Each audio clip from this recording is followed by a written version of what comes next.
എംഗൽസും പരിണാമ സിദ്ധാന്തവും ഭാഗം 1. എല്ലാ ജീവജാതികളും ഒരേയൊരു ഏകകോശ ജീവിയുടെ പിന്തുടർച്ചക്കാരാണ് എന്ന് സമർത്ഥിക്കുന്നതിനായി വ്യത്യസ്ത ജീവജാതികളുടെ ഭ്രൂണങ്ങളാണെന്ന് അവകാശപ്പെട്ടുകൊണ്ട് ഏകദേശം ഒരേ രൂപത്തിലായി വരച്ചുവെച്ചും വ്യത്യസ്തമായ അടിക്കുറിപ്പെഴുതിയും നിരത്തിവെച്ച ചിത്രങ്ങൾ പരിണാമ സിദ്ധാന്തത്തെക്കുറിച്ച് നമ്മിൽ വലിയ മതിപ്പുളവാക്കാൻ കാരണമായിട്ടുണ്ട്. ഭ്രൂണസാദൃശ്യം പരിണാമ സിദ്ധാന്തത്തിനുള്ള തെളിവാണെന്ന് അടിവരയിട്ട് സ്ഥാപിക്കാനായി ബയോജെനറ്റിക് ലോ, വോൺ ബെയർ ലോ പോലുള്ള അർത്ഥശൂന്യമായ തിയറികൾ ആവിഷ്കരിക്കപ്പെട്ടതും ഭ്രൂണങ്ങളും ലാർവകളും എന്ന അധ്യായത്തിൽ നമ്മൾ കാണുകയുണ്ടായി.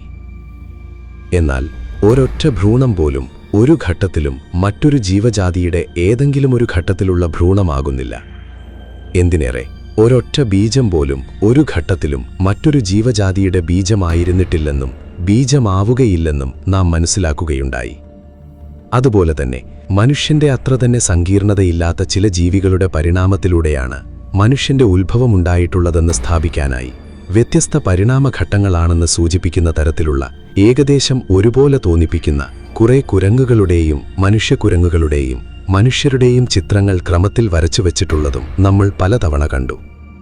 നട്ടെല്ല് ഭൂമിക്ക് സമാന്തരമാക്കി 4 കാലിൽ നടന്നിരുന്ന ജീവികളിൽ നിന്ന് തുടങ്ങി വിവിധ അളവിൽ നട്ടെല്ല് നിവർത്തി മുൻകാലുകൾ ഉയർത്തിയും ഒപ്പം തന്നെ വാലിന്റെ നീളം കുറച്ചും മുഖാകൃതി മാറ്റിയുമുള്ള ചിത്രങ്ങളിലൂടെ കൂനില്ലാതെ നട്ടെല്ല് നിവർത്തിപ്പിടിച്ച് നെഞ്ചുവിരിച്ച് 2 കാലിൽ നിവർന്നു നിൽക്കുന്ന വാലില്ലാത്ത സുന്ദരനായ മനുഷ്യനായി മാറുന്നതുവരെയുള്ള ചിത്രങ്ങളുടെ ഒരു നീണ്ട നിരയും എത്രയോ കാലമായി നമ്മൾ കണ്ടുകൊണ്ടിരിക്കുന്നു. ഇത്തരത്തിൽ ചിത്രകാരന്റെ ഭാവനയിൽ അനാവൃതമായ പരിണാമരൂപങ്ങൾ നമ്മുടെ മനസ്സിൽ കോരിയിട്ട രേഖാചിത്രങ്ങൾ അഥവാ മിഥ്യാബോധം പെട്ടെന്ന് പിഴുതുമാറ്റുക ഏറെ പ്രയാസകരമായിരിക്കും.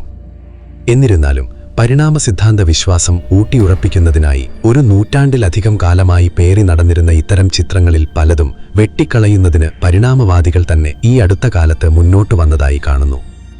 മുൻകാല ചുവടുമാറ്റങ്ങളെപ്പോലെ ഗതികേടുകൊണ്ടാണ് അവർ അതിന് തയ്യാറായിട്ടുള്ളതെങ്കിലും അവാസ്തവിക മിഥ്യാലോകത്ത് നിന്നും യാഥാർത്ഥ്യങ്ങളുടെ ശാസ്ത്രലോകത്തിലേക്ക് എത്താനുള്ള അവരുടെ ആദ്യത്തെ കാൽവെപ്പായി ഞാനതിനെ കാണുന്നു.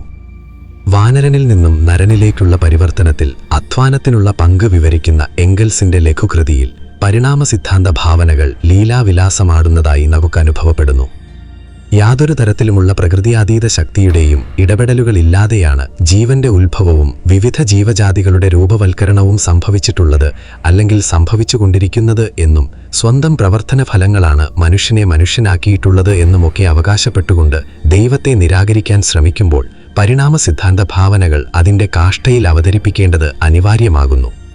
പരിണാമ സിദ്ധാന്തം അവകാശപ്പെടുന്ന പരിണാമ രീതിയിലല്ല മനുഷ്യനുൾപ്പെടെയുള്ള ജീവജാതികളുടെ ഉത്ഭവമെന്ന് സമർത്ഥിച്ചതോടുകൂടി എംഗൽസിനുള്ള മറുപടി ഇതിനകം ഞാൻ നൽകിക്കഴിഞ്ഞിട്ടുണ്ട്.